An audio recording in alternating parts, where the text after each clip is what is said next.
ekspor impor kelas 2A Digital Bisnis. Izinkan kami memulai sesi penjelasan berkaitan dengan analisa kegiatan ekspor di CV Mitra Karya Surabaya yang akan disampaikan oleh saya, Ibu Labil Putra, dan saya Puspita dari ini. Kamu tahu nggak sih apa itu ekspor dan impor? pengetahuan aku berkaitan dengan ekspor dan impor itu merupakan kegiatan perdagangan yang sifatnya itu global atau dunia.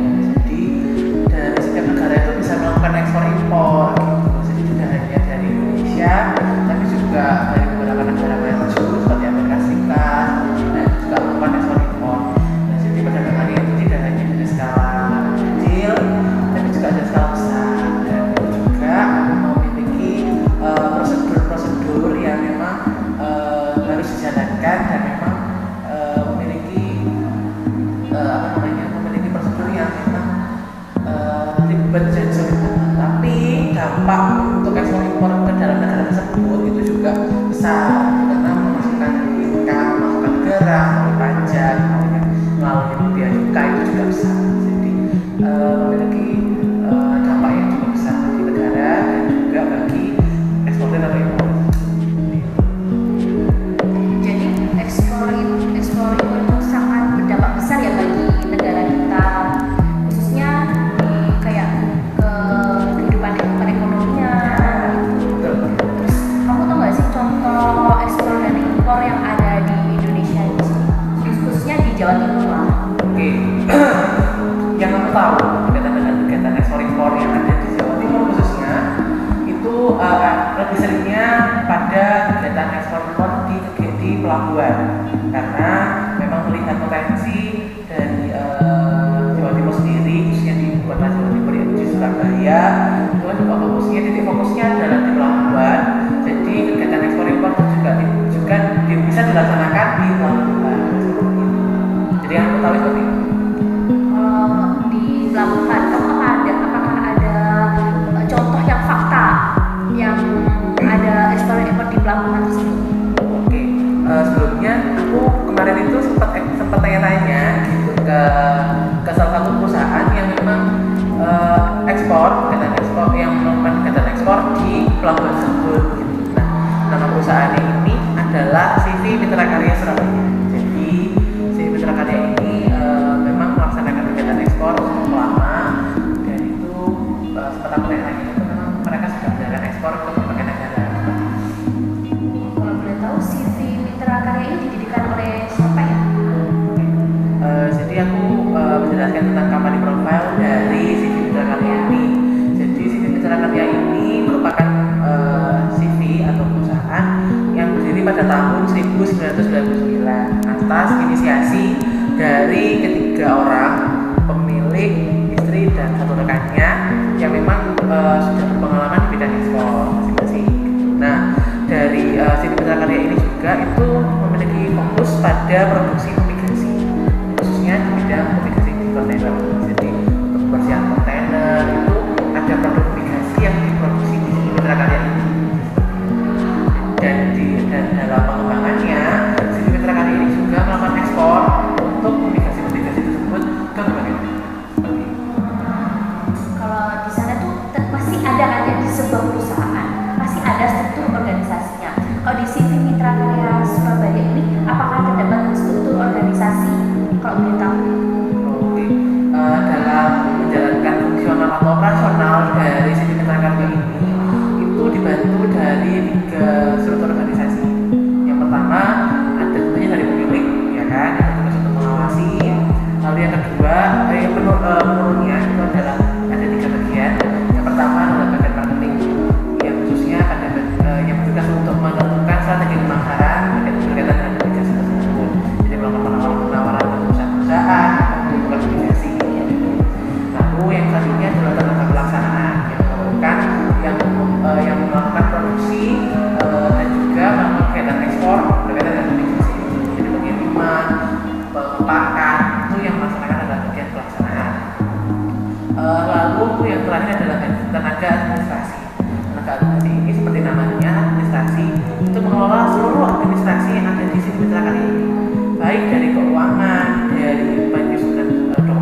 mitra karya ini itu ada kurang lebih ada 5 dokumen yang digunakan dalam menjalankan kegiatan ekspor. Yang pertama ada Shipping Instruction atau SI, yang merupakan dokumen yang dibuat eksportir atau ditujukan kepada perusahaan pelayaran yang berisi booking ruang kapal atau booking space atau perintah pengapalan. Jadi berisi data-data, misalnya kontainer itu ukurannya berapa, isinya berapa, lalu pemesanan siapa, estimasi waktu pengiriman ekspor itu berapa lama, itu sudah ada di dalam shipping instruction tersebut. Nah, lalu yang kedua ada surat pengantar business start. Surat pengantar ini digunakan untuk memuat muatan di atas kapal. Jadi kasarnya itu sebagai legalitas untuk menaikkan kontainer atau barang yang diekspor itu ke kapal. Jadi ada izinnya seperti itu. Dan itu juga dikeluarkan oleh pihak pelabuhan. Lalu yang ketiga ada Container Equipment Interchange Receipt, ribet namanya karena itu menggunakan dari bahasa asing. Jadi Container Equipment Interchange Receipt adalah seperti namanya receipt, tadi kan bukti. Bukti ini tanda bukti serah terima kontainer yang dilengkapi data atau kondisi fisik kontainer. Jadi tidak hanya pengantar izin start tadi, tapi juga ada receiptment atau bukti lain yang digunakan untuk sebagai menunjukkan bahwa kontainer ini siap untuk dilakukan ekspor. Ya, itu menggunakan Container Equipment Interchange Receipt. Dan yang selanjutnya ada pemberitahuan ekspor barang atau PET, yang gunanya untuk memberitahu pelaksanaan ekspor barang di mitra karya ini. Jadi menunjukkan bahwa si mitra karya ini sudah melaksanakan ekspor kemana dengan menggunakan ini. Kurang lebih seperti shipping instruction, cuma hanya poin-poin penting saja yang dibutuhkan di pemberitahuan ekspor barang tersebut. Lalu yang terakhir ada nota pelayanan ekspor atau NPE yang dikeluarkan oleh pejabat pemeriksa dokumen di pelabuhan tersebut, yang digunakan untuk melindungi pemasukan barang yang akan diekspor. Jadi kasarnya kayak faktur penjualan atau invoice dari ekspor tersebut. Jadi apabila nanti misalnya barang itu hilang, barang itu kurang, atau tidak sesuai dengan kuantitas dan pengiriman, maka akan dilaporkan NPE tersebut atau nota pelayanan ekspor tersebut. Jadi nota pelayanan kayak sebagai bukti gitu Ya.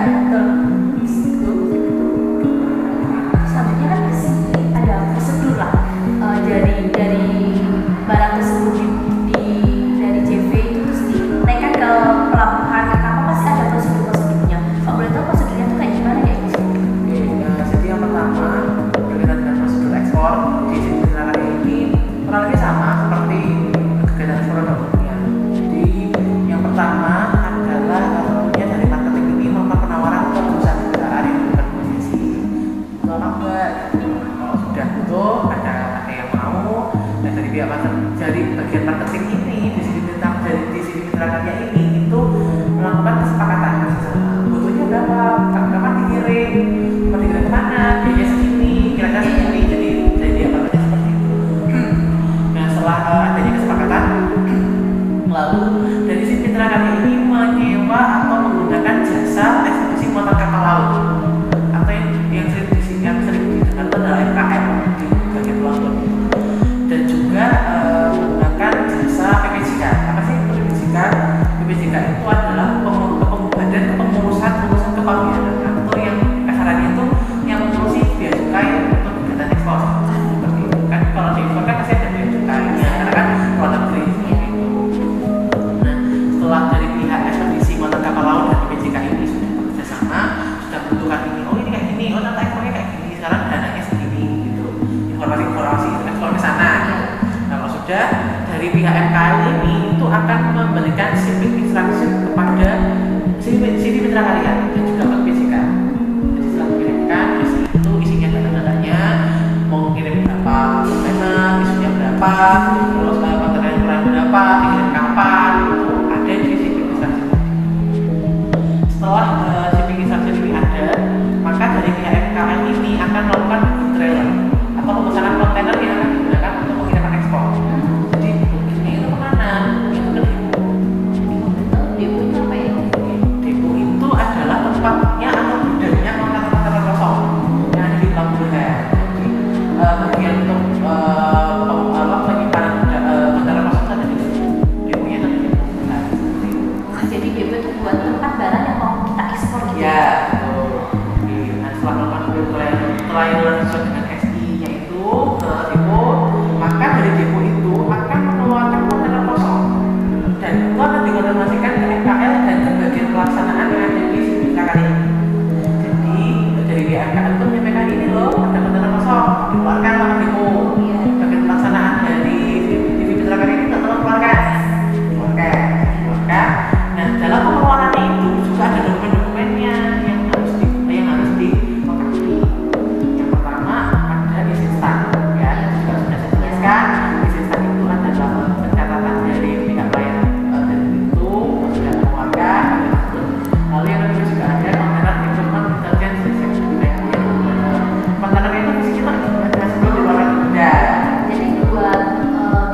biaya dari depo itu naik ke trailer, jadi kayak pengeluaran itu ada biaya depo.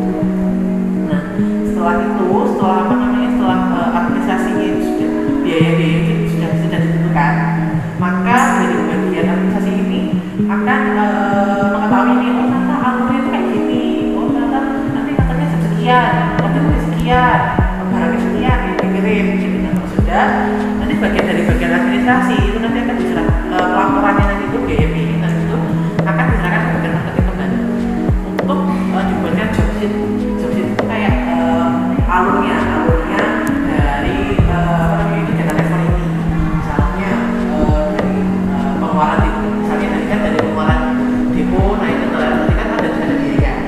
Jadi kayak gimana alur lah, ke biar tahu dari depo jam segini, nanti ke pelabuhan jam berapa gitu ya. Jadi itu juga kan keluar muncul biaya-biaya untuk biaya-biayanya secara tertulis kan. Biaya-biayanya kalau sudah dibagikan job sheet atau alur atau biaya-biaya nantinya akan keluar.